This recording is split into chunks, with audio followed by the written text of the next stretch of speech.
Hello dear students, welcome to my channel mathematics studies. आज हम बीएबीएससी first year की जो बुक है हमारी ऑर्डिनरी डिफरेंशियल इक्वेशन उसके एक्सरसाइज 1.5 करेंगे। देखो हम कंसेप्ट पढ़ते क्या आ रहे हैं कि हमारी इक्वेशन जो एग्जैक्ट कैसे होती है, एग्जैक्ट की कंडीशन क्या होती है, एग्जैक्ट नहीं है तो इंटीग्रेटिंग फैक्टर होना चाहिए। आज इसी सीरीज में हम करेंगे एक्सरसाइज 1.5 जिसके अंदर अगर हमारी कोई इक्वेशन है dx plus N d y type की अगर एग्जैक्ट नहीं है तो हम उसको एग्जैक्ट बनाने के लिए किस टाइप का एक इंटीग्रेटिंग फैक्टर बना सकते हैं। सबसे पहले हम चेक करेंगे कि कहीं कोई इक्वेशन होमोजेनियस तो नहीं, तो हम उसके अंदर 1.3 वाला रूल लगाएंगे। फिर हम देखेंगे कि ये एक्स वाई टाइप के फंक्शन तो नहीं इसमें, फिर हम 1.4 वाला लगाएंगे। और अगर दोनों ही रूल अप्लाई ना हो उसके अंदर तो फिर हम किस तरीके से उस इक्वेशन को एग्जैक्ट बनाएंगे, उसका इंटीग्रेटिंग फैक्टर कैसे निकालेंगे। तो जो उस टाइप की इक्वेशन है फिर हम चेक करेंगे वहां पे कि हमारा curly M upon curly Y minus curly N upon curly X upon N, अगर हम इस टाइप की टर्म को सॉल्व करते हैं और वो सिर्फ और सिर्फ एफ ऑफ एक्स का फंक्शन आ जाता है, अगर हम पहले तो सारे चेक करेंगे, फिर हम नेक्स्ट एक्सरसाइज हमारी क्या है कि अगर हम दोनों में से कोई भी इंटीग्रेटिंग फैक्टर ना बन रहा हो तो फिर हम ये चेक करेंगे। और अगर वो हमारी पूरा सोल्व करने के बाद x के टर्म में आंसर आता है, मान लो 2/x आ गया, x स्क्वायर आ गया, x क्यूब आ गया, इस तरीके से कुछ आ गया, 2x आ गया, 4x आ गया, कुछ भी आ गया, अगर इस टाइप का आंसर आ गया यहाँ पे सोल्व करने में, मतलब फंक्शन आ गया x के टर्म में, तो जो हमारा इंटीग्रेटिंग फैक्टर वहाँ पे किस तरीके का होगा, e की पावर जो भी ये फंक्शन आएगा dx। तो हमारा इंटीग्रेटिंग फंक्शन क्या होगा, इंटीग्रेटिंग फैक्टर क्या होगा, e की पावर fx dx, ठीक है। और अगर ये भी ना हो तो हम क्या करेंगे जो कि हमारे नेक्स्ट एक्सरसाइज में कंसेप्ट है, वहां पे हम कर्ली है upon curly x minus curly m upon curly y upon n करके अगर वो y का फंक्शन होगा तो फिर वहां पे हम एक्सपोनेंशियल की power f by dy integrating factor बनाते हैं। तो 1.5 और 1.6 ऑलमोस्ट इक्वल है, फिलहाल के लिए हम 1.5 ही करते हैं। एक बार और मैं बता देती हूँ, अगर दोनों ही एक्सरसाइज 1.3 और 1.4 का कंसेप्ट ना लगे तो हम क्या करेंगे, ये वाली टर्म निकालेंगे curly m upon curly y minus curly n upon curly x upon n। अगर वो फंक्शन x के टर्म में आ जाता है तो उसका इंटीग्रेटिंग फैक्टर किस तरीके का होगा, एक्सपोनेंशियल की पावर जो भी f ऑफ x आया है dx वही उसका इंटीग्रेटिंग फैक्टर होगा, फिर हम उसकी मल्टीप्लाई कर देंगे इक्वेशन के अंदर, जो हमारी इक्वेशन वो कैसी बन जाएगी, exact. Now we have example number 1। क्या हो रखा है कि इंटीग्रेटिंग फैक्टर निकालो डिफरेंशियल इक्वेशन का, जो कि इक्वेशन दे रखी है ये। तो इंटीग्रेटिंग फैक्टर निकालने के लिए हमें क्या करना होगा, पहले देखते हैं कि एग्जैक्ट है या नहीं है। तो एग्जैक्ट के लिए हम कंपेयर करते हैं mdx plus dy equals to 0। तो यहाँ से हम m और n की वैल्यू निकाल लेते हैं क्योंकि हमें देखने की एग्जैक्ट है या नहीं। तो m हमारा हो गया 2 cos y स्क्वायर, n हमारा हो गया minus of xy sin y square. Okay, अब हम निकालेंगे curly m upon curly y और curly n upon curly x। अगर ये दोनों इक्वल हो गए तो हमारी इक्वेशन एग्जैक्ट होगी और इक्वल नहीं हुए तो एग्जैक्ट नहीं होगी। y के रिस्पेक्ट में जब हम करते हैं तो cos का क्या हो जाएगा, माइनस ऑफ sin, तो माइनस sin y स्क्वायर और y स्क्वायर क्या हो जाएगा 2y, 2 2 सा 4 minus of 4y sin y square. x के रिस्पेक्ट में करेंगे तो x का 1 हो जाएगा, बाकी कांस्टेंट, तो minus of y sin y square. अब यहाँ पे क्या है, 4 है, यहाँ पे 1 है, वही टर्म का। इसका मतलब जो हमारा curly m upon curly y है और curly n upon curly x है वो इक्वल नहीं है। अगर इक्वल नहीं है तो मतलब इक्वेशन एग्जैक्ट नहीं है। अगर एग्जैक्ट नहीं है तो हमें क्या करना पड़ेगा, इंटीग्रेटिंग फैक्टर निकालना पड़ेगा।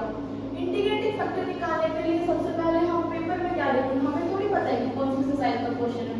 हम देखेंगे कि इक्वेशन होमोजेनियस है क्या, तो यहाँ पे y स्क्वायर लेकिन यहाँ पे एक्स्ट्रा तो होमोजेनियस नहीं है। एक्स वाई की टर्म यहाँ है लेकिन इसके अंदर नहीं है तो 1.4 भी नहीं लगेगी। तो अब हमने एक नया कंसेप्ट पढ़ा था जिसके अंदर हमने पढ़ा है कि curly m upon curly y minus curly n upon curly x upon अगर हम n करें तो हम इसकी वैल्यू निकालते हैं। Curly m upon curly y हमने अभी निकाला था जो कि हमारा आया था minus of 4y sin y square, और curly m upon curly x अभी निकाला था हमने माइनस ऑफ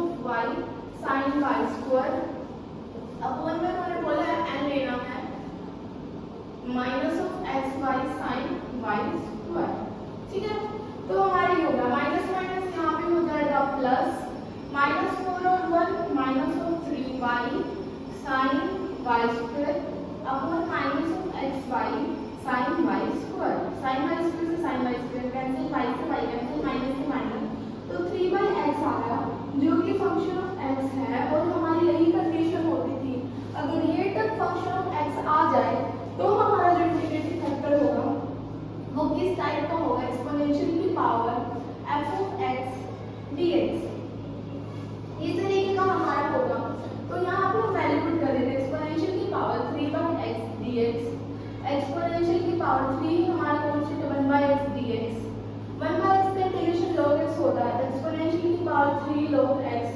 हमें पता है log की प्रॉपर्टी होती है कि अगर 3 log x है तो आगे वाली टर्म पावर में चली जाती है, मतलब कि log x की क्यूब हो जाती है।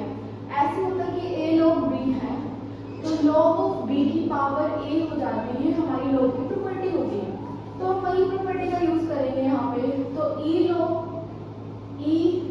की पावर log x की क्यूब हो जाएगा यहाँ पे। और हमें पता है एक्सपोनेंशियल लोग आपस में कट करके 1 बना देते हैं, तो यहाँ पे क्या आ गया x क्यूब। तो जो हमारा इंटीग्रेटिंग फैक्टर है वो क्या होगा x क्यूब। क्वेश्चन में यही बोल रखा था कि फाइंड द इंटीग्रेटिंग फैक्टर, और वो हमने निकाल दिया। तो ये था आपका एग्जांपल नंबर 1 जिसमें बिल्कुल ही इजी था। पहले हमने ये देखा कि एग्जैक्ट है या नहीं था, इसलिए हमने एक इंटीग्रेटिंग फैक्टर निकाला। हमने कर लिया अपन कर लिया माइनस कर लिया अपन कर लिया अपन n निकाला जो कि फंक्शन ऑफ x आ गया। फिर हमने पढ़ा था अगर इस तरीके से आ जाए तो इंटीग्रेटिंग फैक्टर क्या हो जाता है, एक्सपोनेंशियल की power integration fx dx।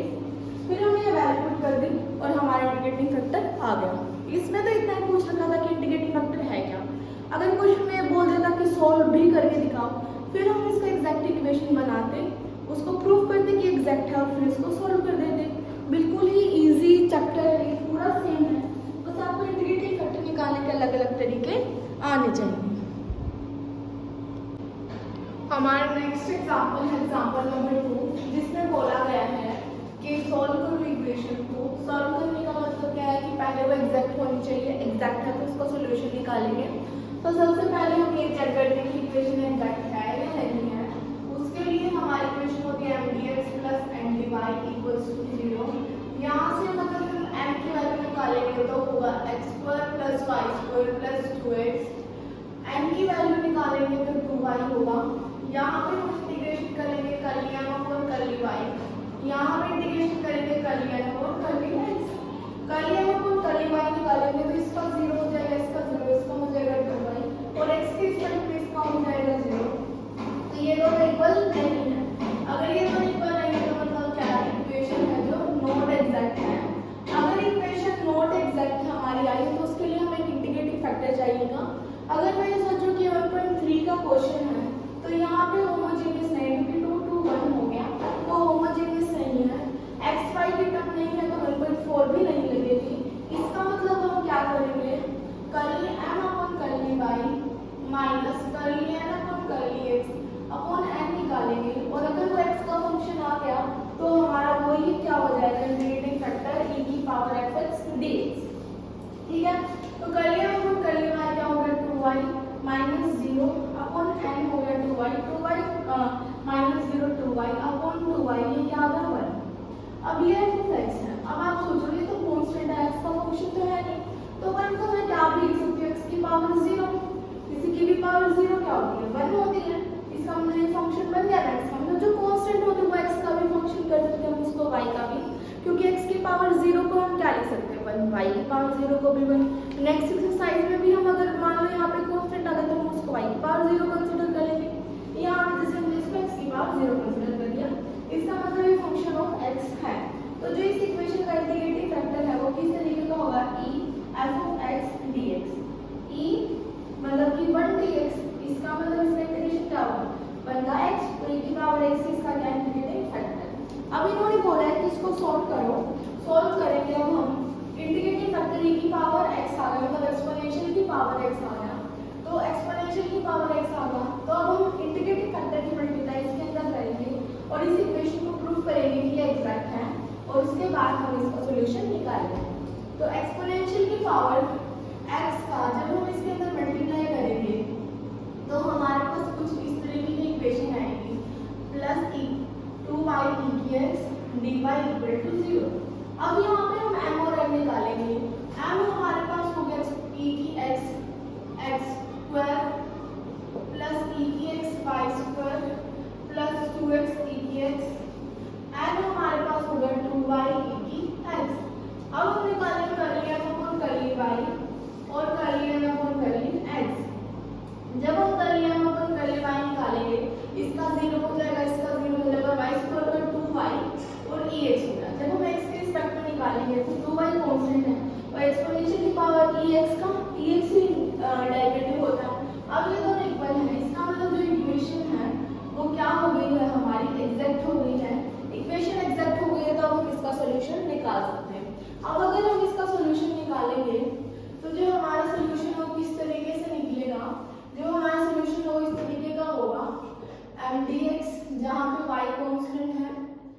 Plus N जो कि x को कंटेन नहीं करता है dy equal to integration constant c।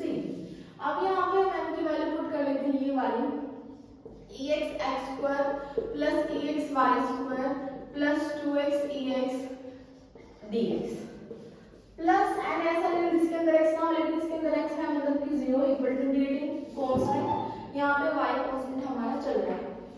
इस वाले टर्म को इस वाले टर्म को साथ ले लेंगे, क्यों ले लेंगे, क्योंकि ये किसका रूट होता है x² प्लस इस वाले से मैंने एक्सपोनेंशियल की पावर x कॉमन ले लिया dx प्लस इसको मैं अलग लिख रही हूँ y² ex dx जहाँ पे y कांस्टेंट है equal to integration constant c।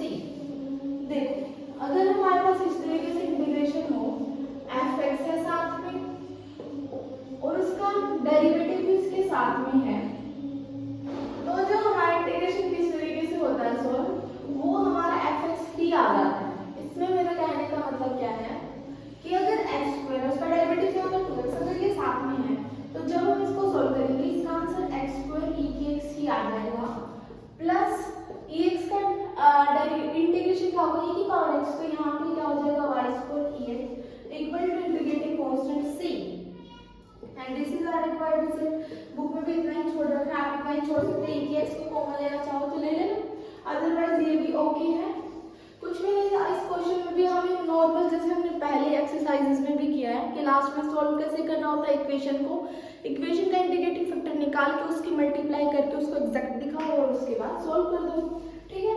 अब अगर आपको ऐसे पॉइंट्स में दिक्कत आएंगे तो वो ये है कि इंटीग्रेशन आपने 12th क्लास में नहीं पढ़ रखा होगा अच्छे से, इसीलिए आ सकते हैं। ये वाला पॉइंट मैं आपको दोबारा भी बता देती हूँ। अगर यहाँ पे इंटीग्रेशन है f(x) दे रखा है, जैसे कि यहाँ पे x² दे रखा है, साथ में f'(x) का मतलब होता है कि उसका डेरिवेटिव जो कि 2x दे रखा था।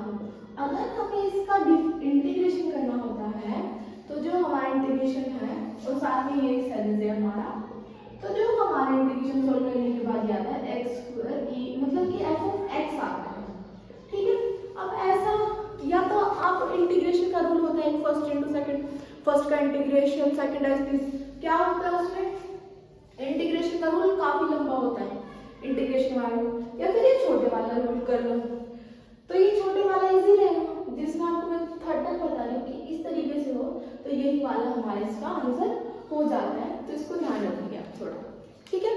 तो ये था आपका एग्जाम्पल नंबर 2।